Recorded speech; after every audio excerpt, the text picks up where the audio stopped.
Días de radio. Días de radio. Días de radio. Días de radio. Días de radio. Días de radio. Días de radio. Un programa de la Facultad de Educación y el Grupo de Investigación Diverser de la Universidad de Antioquia. Escúchanos en el dial 1410 AM de la emisora cultural de la Universidad de Antioquia y en su sistema de radio educativa en las regiones del departamento. La radio no finaliza cuando termina el programa.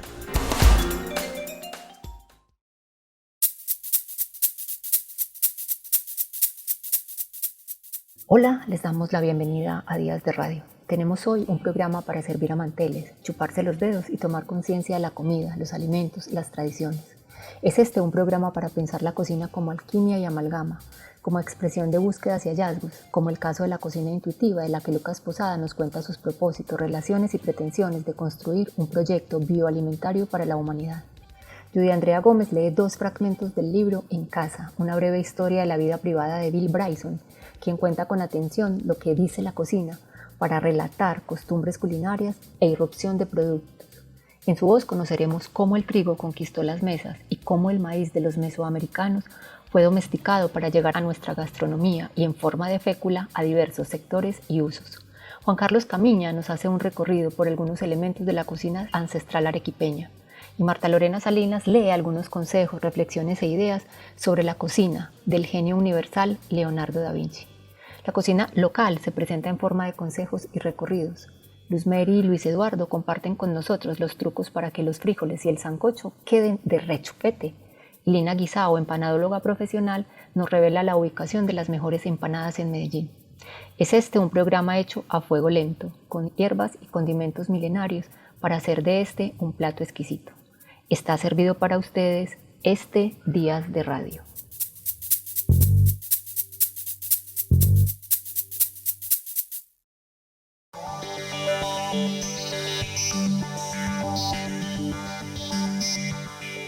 Cocina Intuitiva es un proyecto que nace en Medellín hace aproximadamente 3 o 4 años y que tiene un propósito muy claro, y es revalorizar y reconectar el campo y la ciudad.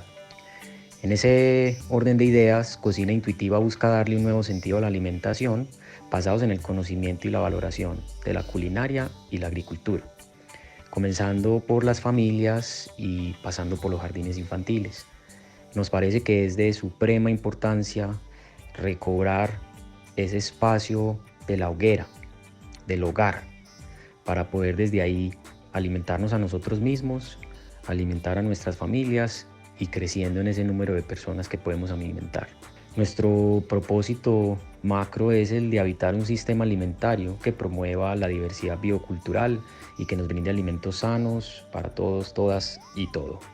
La cocina intuitiva más que nada es una postura ante la relación que tenemos con los alimentos, tanto esa relación desde las necesidades biológicas como las necesidades culturales y medioambientales que esto implica.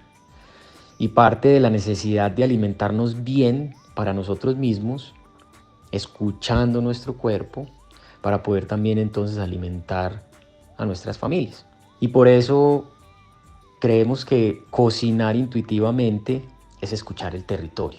Y escuchar el territorio es entender que hay un territorio inmediatamente próximo, que es nuestro cuerpo, pero que también hay un territorio donde en esa externalidad ocurren unos ciclos naturales que debemos escuchar también y entenderlos. Nos alimentamos intuitivamente cuando pensamos. Y yo creo que ese es el gran mensaje, y es esa conexión que hay entre el sentir, que es algo estrechamente biológico, y el pensar, que es algo vinculado a una cultura, a una manera de ser y hacer. ¿De dónde nace la búsqueda por pensar en los alimentos como algo más que el acto de comer? Bueno, esa es una pregunta muy interesante, y yo creo que esa búsqueda sale del estar centrado y atento y en contemplación con la naturaleza. Yo creo que es ella en su infinita sabiduría que en últimas nos mostró que la alimentación tiene que ser variada como la naturaleza misma. Nos enseñó que el alimento hace un recorrido el cual empieza por algo que no se ve, pero que es aún mayor. Ese recorrido nosotros lo llamamos el camino del alimento, y ese camino del alimento pues comienza por ese suelo, por ese mundo invisible, pasa por la semilla, la recolección, la transformación, que es el acto de cocinar, y por último por la reutilización y la regeneración de esos mal llamados desechos o descartes de cocina, que al ser pasados por un proceso digestivo, una composta, se convierte en el alimento de nuestros alimentos. Es una carga de diversidad microbiológica que devolvemos al suelo y hace posible que ese ciclo continúe infinitamente. También la naturaleza nos mostró que en la conexión, la cooperación y la reciprocidad está en parte lo esencial de esos ecosistemas, y que para que nosotros pudiéramos tener acceso a esos alimentos sanos que tanto queremos, pues también necesitábamos territorios que fueran sanos. Nos invitó a relacionarlos con ese origen de los alimentos, a reconocer y relacionarnos con quienes hacen posible que esto pase, a pasar de esa mentalidad de consumidores y tener una postura más activa como unos prosumidores. Producimos y consumimos al mismo tiempo. De ahí nace esa búsqueda de que alimentarnos es mucho más que simplemente lo que nos llevamos a la boca. Es bien importante entender que lo que comemos o dejamos de comer puede dibujar unos paisajes llenos de colores, formas, texturas, biodiverso, o un paisaje monocromático, degradado y de monocultura. Entonces, entender que desde la ciudad nosotros tenemos un rol activo en el camino del alimento y que podemos y debemos soportar esa diversidad biocultural que hace posible que ese territorio externo esté sano, es donde nos damos cuenta que es responsabilidad tanto nuestra como de los agricultores entender esos ciclos de los alimentos y qué es lo que podemos y debemos comer en cada una de las temporadas.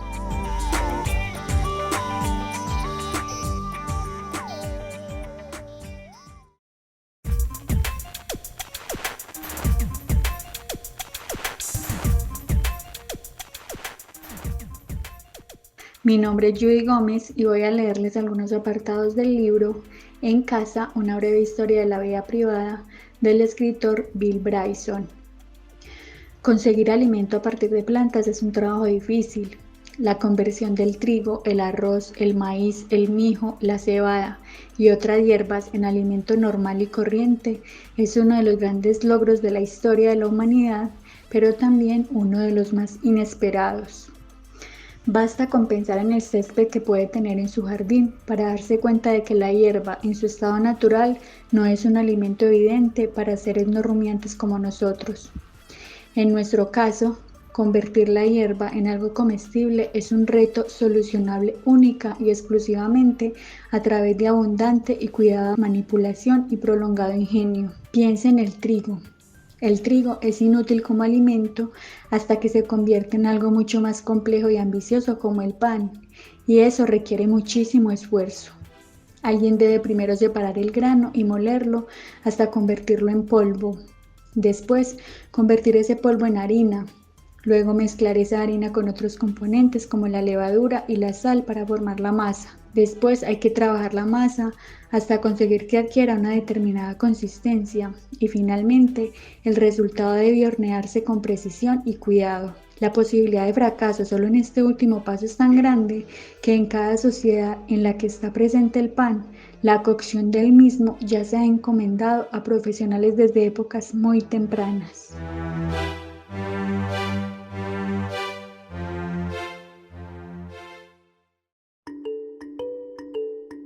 Los saluda Juan Carlos Camiña.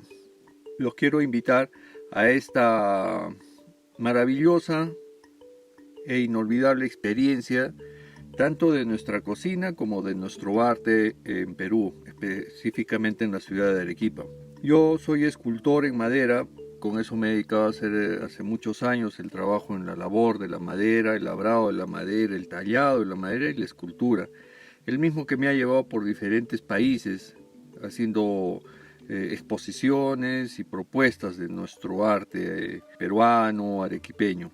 Y posteriormente el tema de la comida, que la comida tradicional arequipeña es una expresión del proceso histórico de un pueblo que ha recibido diversos aportes culinarios, los orígenes andinos, hispanos, italianos, chinos, entre otros. Nuestra cocina se basa básicamente en lo que son los ajíes, los condimentos hechos en una piedra, en dos piedras, una de base y otra para la molienda, que se denominan batán, que es el principio de nuestra cocina ancestral, nuestra cocina de antaño.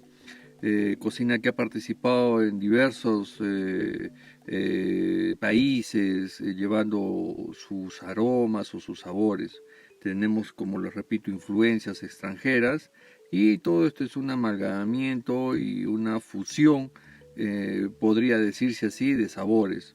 Tenemos una plaza principal acá en la ciudad de Arequipa que se llama la Plaza de Armas, es donde prácticamente nace todo, una historia muy compacta de nuestra cocina, por así decir, puesto que allí era inicialmente el mercado de abasto, que posteriormente fue trasladado a un mercado que actualmente sigue funcionando, que es el mercado San Camilo, y es allí donde se expenden los diferentes productos de todo el Perú.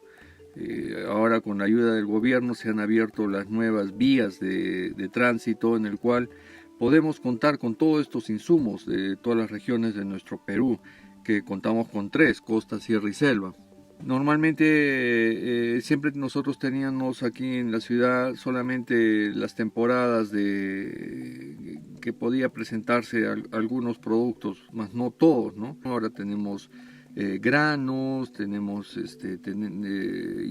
vinagres, insumos de nuestra capital, y así, etcétera, etcétera. Podría continuar explicándoles, pero es tan diverso este campo que me faltaría tiempo para poder dilucidarles. Nosotros ahora nos hemos abocado específicamente a lo que le hemos denominado una retracción.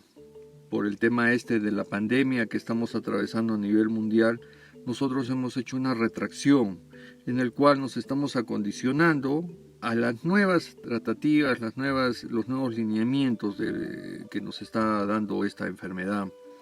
Y uno de los acondicionamientos es nuestra cocina. Nosotros en Fibras y Hebras, ¿qué estamos haciendo? Estamos propulsando nuestra cocina como se hacía hace unos 80 o 70 años atrás. Muchas veces aquí no se contaba, digamos, con aceite embotellado, entonces se utilizaba la materia grasa de los animales. Antes no utilizábamos, por decir, sartenes, utilizábamos pailas, que eran unas fuentes de hierro muy sólidas, en el cual tomaban temperatura, y al cabo de unos minutos ya nos empezaban a devolver la temperatura al doble del calor. Y eso es lo que intentamos hacer ahora, puesto que hay muchas familias acá en Perú que están pasando situaciones económicas un poco duras, y en el cual nosotros con nuestras propuestas estamos intentando que esa economía pase a un primer plano con la poca cantidad de dinero que se cuenta y con los pocos insumos que podrían conseguir. Entonces ahí se puede elaborar, o estamos acompañando nuestras recetas con recetas antiguas, recetas ancestrales, donde trabajamos con los maíces, los trigos, las carnes secas, los vinagres de frutas que igual se producen aquí. Entonces todo eso es nuestra campaña de retracción y de acondicionamiento a esta nueva etapa. Espero haber contribuido en algo de nuestra historia, haber contribuido un poco en este panorama histórico breve que les he hecho de nuestra cocina. Los invito a que nos puedan visitar en las redes sociales. Estamos como Fibras y Hebras y como Juan Carlos Camiña. Cualquier duda que tengan o cualquier espacio que desean cubrir con alguna noción de nuestra literatura gastronómica o de nuestro arte hecho a mano en madera. Estaré gustoso de poderlos compartir con ustedes. No duden en comunicarse, que los estaremos atendiendo con el mayor de los gustos.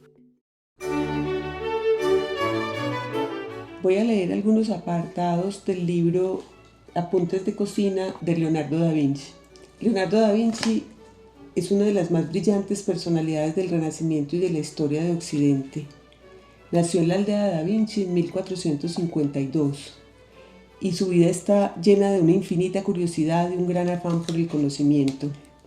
Este libro, Apuntes de cocina, pensamientos y misceláneas, tiene algunos apartados fantásticos. Uno de ellos se llama Acerca de platos sencillos y dice así: lo que tiene en su mesa mi señor Ludovico hiere mi vista. Todos los platos son monstruosos, es todo abundancia. De este modo comían los bárbaros. ¿Cómo podré convencerlo de que es de este modo si desprecia mi plato de coles y no haya para mis ciruelas con zanahorias lugar sobre su mantel?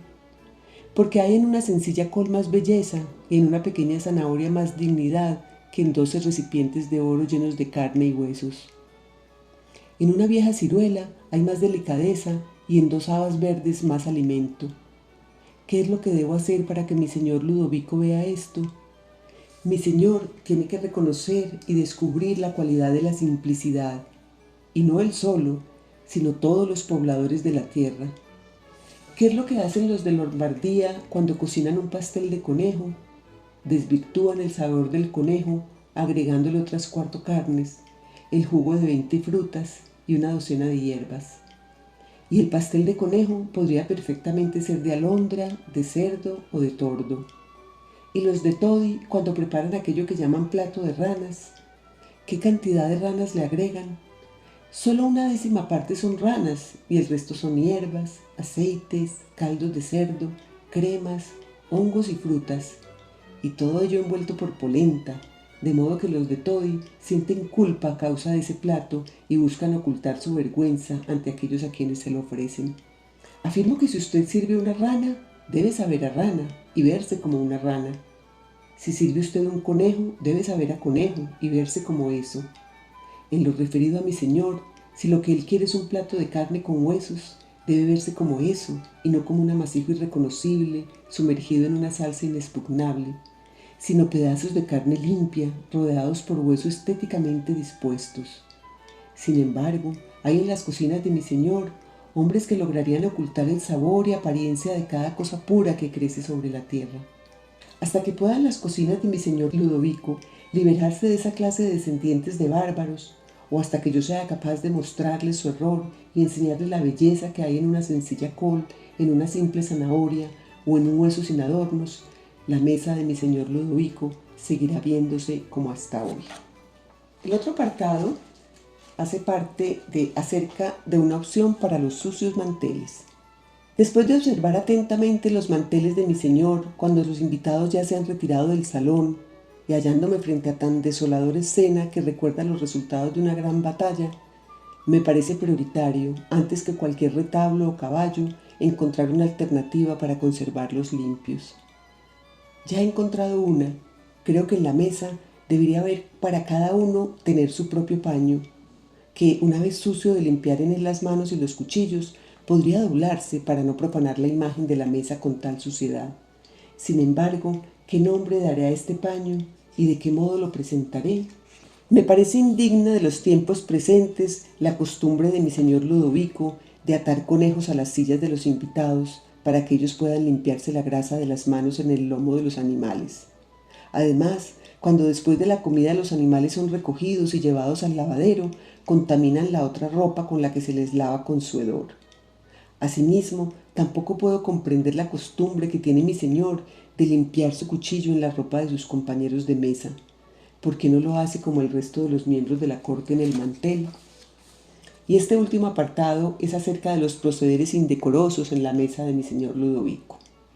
Hay ciertos procederes indecorosos que debe evitar todo invitado a la mesa de mi señor Ludovico. Este catálogo está basado en observaciones que realicé a lo largo del último año entre los que se sentaron a esta mesa. Ningún invitado se deberá sentar encima de la mesa, ni de espaldas, ni en la falda de otro invitado. No deberá poner su pierna encima de la mesa. No pondrá para comer su cabeza en el plato. No tomará la comida de su vecino sin pedirle permiso. No colocará trozos de su propia comida masticados a medias en el plato de su vecino sin antes preguntarle. No limpiará el cuchillo en la ropa de su vecino. No tallará sobre la mesa con su cuchillo. No pondrá comida de la mesa en su bolso ni en su bota para comerla después. No morderá la fruta y la devolverá a la fuente. No escupirá frente a él, ni tampoco a un costado. No pellizcará ni golpeará a su vecino. No dará codazos ni hará ruido con la nariz. No hará gritos, caras feas ni girará los ojos. No se llevará el dedo a la nariz ni al oído mientras conversa. No cantará ni hará discursos, ni gritará ni dirá acertijos obscenos si a su lado hay una dama. No conspirará en la mesa, a no ser que lo haga con mi señor. No hará a los pajes de mi señor sugerencias lujuriosas, ni jugará con sus cuerpos. No se tirará encima de su vecino en tanto esté sentado a la mesa. No golpeará a los sirvientes, solo puede hacerlo en caso de su propia y legítima defensa.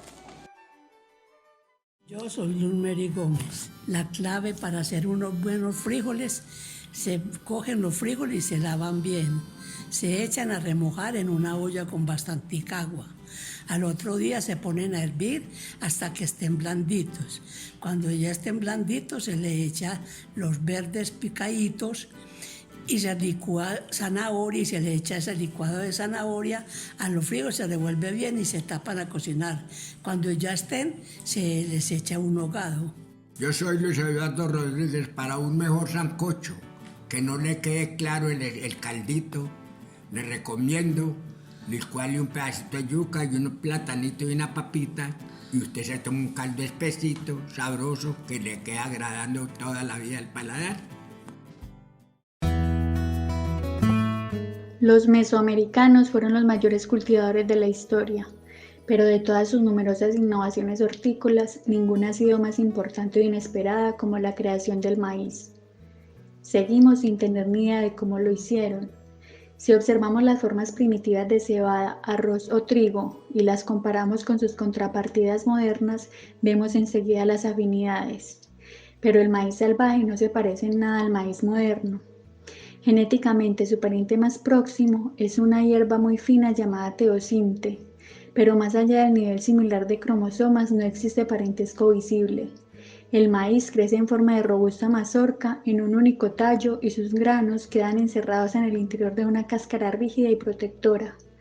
Una mazorca de teosinte, en comparación, mide poco más de 2 centímetros de largo, carece de cáscara y crece en múltiples tallos. Su valor alimenticio es casi nulo. Un grano de maíz es más nutritivo que una mazorca entera de teosinte. Queda fuera de nuestro alcance adivinar cómo alguien consiguió cultivar mazorcas de maíz a partir de una planta tan diminuta y poco propicia, o incluso cómo se le ocurrió intentarlo. Los científicos están bastante seguros de que el maíz se domesticó en primer lugar en las planicies del oeste de México, y no tienen la menor duda, gracias a las convincentes maravillas de la genética, de que fue a partir del teosinte. Pero cómo se hizo todo sigue siendo el eterno misterio. Hoy en día, el maíz es mucho más indispensable de lo que la gente cree. La fécula de maíz se utiliza en la fabricación de bebidas con gas, chicles, helados, mantequilla de cacahuate, ketchup, pintura para vehículos, líquido para embalsamar, pólvora, insecticidas, desodorantes, jabón, patatas fritas, laca de uñas, polvos desodorantes para los pies, aliños para ensaladas y varios cientos de cosas más. Tomando prestadas las palabras de Michael Pollan, no es tanto que hayamos domesticado el maíz como que el maíz nos ha domesticado a nosotros. Hola, soy Lina Guisao, soy callejera por vocación y empanadóloga porque ¿a quién no le gustan las empanadas? El día de hoy estoy en Días de Radio para contarles mis experiencias con este delicioso tentempié en el barrio Belén de la ciudad de Medellín. Pero antes Belén no era un barrio, era un corregimiento que estaba ubicado en la otra banda de la ciudad. ¿Por qué otra banda? Porque era al otro lado del río Medellín.